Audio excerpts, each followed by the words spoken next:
நீங்க என்னைக்காச்சும் இப்படி யோசிச்சிருக்கீங்களா? ஜீசஸ் ஒரு யங்ஸ்டர்னு. உண்மைதானே? தன்னோட 30 வயதுல தன்னோட ஊழியத்தை ஸ்டார்ட் பண்ணி 33 வயதுல இந்த உலகத்துக்காக மரித்தார் இல்லையா? ஸோ இனிமே அவரை பத்தி நம்ம பேச போறோம். ஸோ ஆஸ் எ யங்ஸ்டரா அவர் பண்ண அச்சீவ்மெண்ட்ஸ் ஜாஸ்தி. ஸோ உங்களுடைய இப்ப இருக்கிற ஏஜ் என்ன? ஜீசஸ்னால பண்ணதை ஏன் நம்மளால பண்ண முடியல? வந்து ஒரு யங்கான வயதுல அவர் அவ்வளோ பெரிய இம்பாக்ட் ஏற்படுத்தினார். இம்பாக்ட் ஏற்படுத்துற காரணம் என்னன்னு நான் நினைக்கிறேன்னா, first one purpose of creation. அவர் பிறந்த முதல் கொண்டு தன்னோட மரிக்கிற தருணம் வரைக்கும் தான் எதற்காக இந்த உலகத்துக்கு வந்தேன், தான் என்ன பண்ண போறேங்கிறத அறிந்து கொண்டே செயல்பட்டார். ரெண்டாவது அந்த இம்பாக்ட். ஜீசஸ் குறித்து நம்ம இன்னுமே பேசுறதுக்கான காரியம், அவருக்கு சால்வேஷன் சொல்லி நமக்கு இம்பாக்ட் கொடுத்தாரு.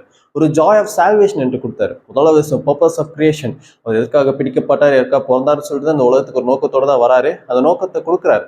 அந்த நோக்கத்தை கொடுத்தனே அது நமக்கு சால்வேஷனா மாறுது. ஸோ உங்களுக்கான நோக்கம் என்ன? நீங்க உங்க நோக்கத்தை இந்த உலகத்துக்கு கொடுக்கும்போது நீங்க ஏற்படுத்துற இம்பாக்ட் என்ன?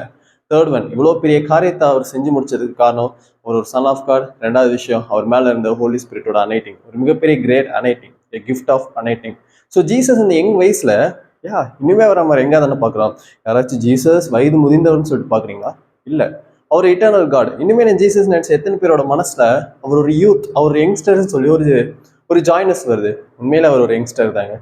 யங்ஸ்டர்ஸ் இப்போ நீங்க இந்த வீடியோவை கேட்டுக்கொண்டு இருக்கிறீங்க, ஜீசஸ் போல நீங்களும் மாறிருக்கு. அவர் இந்த உலகத்துல செய்த இம்பாக்ட் அளவுக்கு, ஏன்னா அவர் என்னையும் நீங்க பெரிய காரியங்கள் செய்வீங்கன்னு சொல்லிட்டு உங்க மேல இருக்கிற நம்பிக்கையில தான் சொல்லிட்டு போனார். அதனாலதான் நான் முன்னாடி சொன்ன ஜீசஸ் போல நீங்க மாறுறதுன்னு சொல்லி ரொம்ப குழப்பம். அவரை விட நீங்க பெரிய காரியங்கள் செய்வதற்கான 3 முக்கியமான அம்சங்கள். பர்பஸ் ஆஃப் கிரியேஷன், நீங்க இந்த உலகத்துக்கு எதுக்கு வந்தீங்க, எதுக்காக பிடிக்கப்பட்டீங்க. ரெண்டாவது Joy of salvation.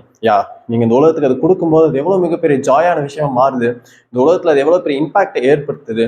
Third one, இந்த 2 பெரிய காரியங்களுக்கு நான் ஜீசஸ் போலவே செய்ய அவரோட anointing, gift of anointing. So இந்த 3 காரியங்களும் நான் உங்களுக்கு குறித்து போதிக்க விரும்புகிறோம், கொடுக்க விரும்புகிறோம். ஸோ அதற்கான நாள் தான் வருகிற டிசம்பர் 20ஆம் தேதி one day youth meeting voice of God office கோயம்புத்தூர்ல நடக்குது. ஸோ அந்த ஃபிளையர்ஸ் நான் பின்னாடி ஆட் பண்றேன்.